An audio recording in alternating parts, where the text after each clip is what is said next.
שלום, קוראים לי איה, והיום אני אלמד אתכם איך לעשות צמיד נבסוס מגומילום. אוקיי, הצמיד שנעשה הוא נראה... סגי, לא רואים את זה. הוא נראה כך, ואתם יכולים לעשות אותו באיזה צבע שאתם רוצים. אז ככה, יש לי פה שתי גומיות, ובכל שלב צריך להיות 3 גומיות בדיוק.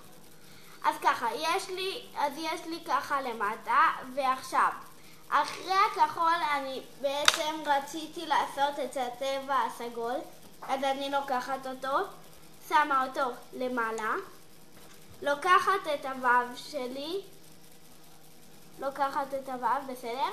עכשיו אני לוקחת מלמטה את הכחול, שמה אותו למעלה, וגם ככה בצד השני, ומותחת, בסדר? אני מותחת פשוט מאוד. אוקיי?